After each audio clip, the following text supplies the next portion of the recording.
Acredito que todos, governo e oposição, entendemos a necessidade de o Brasil fazer uma reforma tributária, assim como tivemos a reforma trabalhista e a reforma previdenciária, esta última, um dos grandes marcos da gestão do presidente Bolsonaro. Eu entendo que os pontos levantados pelo PL, meu partido e outros partidos de oposição, seja na Câmara dos Deputados, seja aqui no Senado da República, não significam uma rejeição à reforma apenas por sermos antagonistas do atual governo. É porque somos favoráveis a uma boa reforma, que implemente mais justiça fiscal, sem prejudicar nenhum setor da economia e sem trazer prejuízos para a população. Criticar a reforma não significa ser contra a reforma. As críticas servem justamente para aprimorar, para aperfeiçoar a reforma tributária.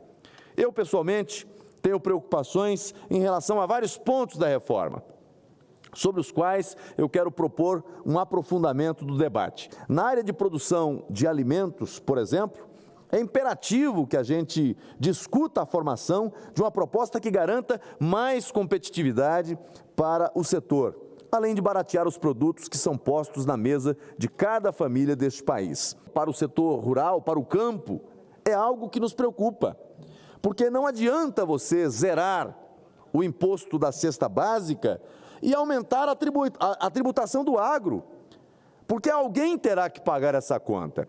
Então, é preciso olhar com muito cuidado o impacto pontual dessa reforma sobre cada setor, porque simplesmente anunciar taxação zero, imposto zero, num item como é o caso da cesta básica, e acho que tem que sim ter essa preocupação, mas ao mesmo tempo você majorar imposto nos produtos do agro ou em outros da cadeia de consumo, não vai resolver.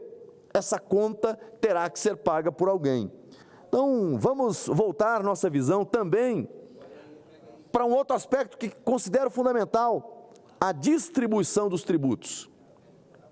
O produto da arrecadação, de que forma ele vai ser gerenciado?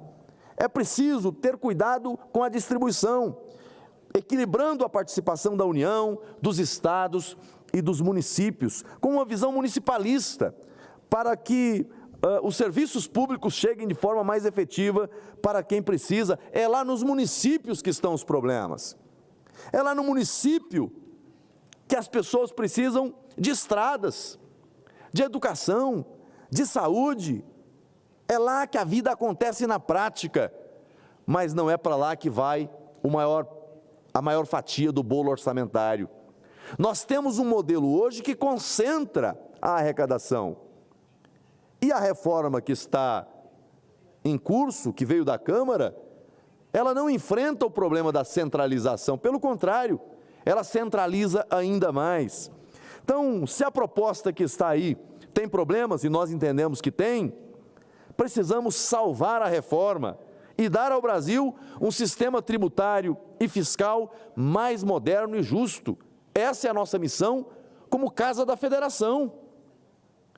Aqui está o equilíbrio federativo. Então, eu não quero aqui fazer críticas ao que a Câmara fez. Eu elogio a Câmara por ter enfrentado o tema e ter startado a reforma tributária. Agora, cabe ao Senado Federal, com a maturidade que tem, com a experiência que tem, com a possibilidade de convergência de ideias, com a pluralidade de ideias, fazer os aprimoramentos necessários. Nesse sentido, a reforma não é do governo ou da oposição. Precisamos de uma reforma que interesse a todo o país. Ainda que não alcancemos de pronto o ponto ideal com o qual almejamos, mas é preciso estar focado em pelo menos 3 pilares nessa reforma tributária. Simplificação, e nesse ponto eu acho que ela avança. Descentralização e redução do peso dos impostos. 3 pontos. Simplificar. Hoje existe um cipoal de normas que dificulta a vida de quem empreende, que dificulta a vida dos profissionais de contabilidade.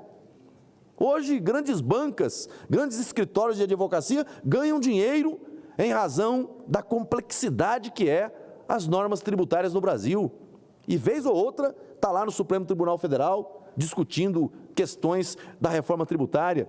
Então, é preciso simplificar, é preciso descentralizar, é mais Brasil e menos Brasília, e é preciso reduzir a carga tributária. Esse é o caminho para a reforma tributária que o Brasil precisa. Eu entendo que a reforma tributária, embora seja um tema complexo, ela demandará de todos nós um esforço grande para aprovarmos uma reforma que seja a favor do Brasil, a favor dos brasileiros. Eu não desconheço a necessidade dos governos municipais, estaduais e do governo federal de depender de mais recursos no orçamento público, de aumentar o orçamento, de ter um orçamento maior, de ter mais dinheiro para gastar. Agora, você não pode aumentar o dinheiro na conta dos governos a partir do peso dos impostos nas costas do trabalhador. Você tem que melhorar o ambiente de negócios, melhorar a atividade econômica, criar um ambiente de melhor favorabilidade para que a economia cresça, para que o país avance, gerando mais emprego, mais renda, mais desenvolvimento. Ao contrário disso, mais impostos significa desestimular a atividade econômica, e esse é o caminho do caos, é o caminho do fracasso que nós não queremos. Então, nós temos consciência do papel que temos e vamos trabalhar com muita responsabilidade a favor de uma reforma tributária que proteja o Brasil e que proteja os brasileiros.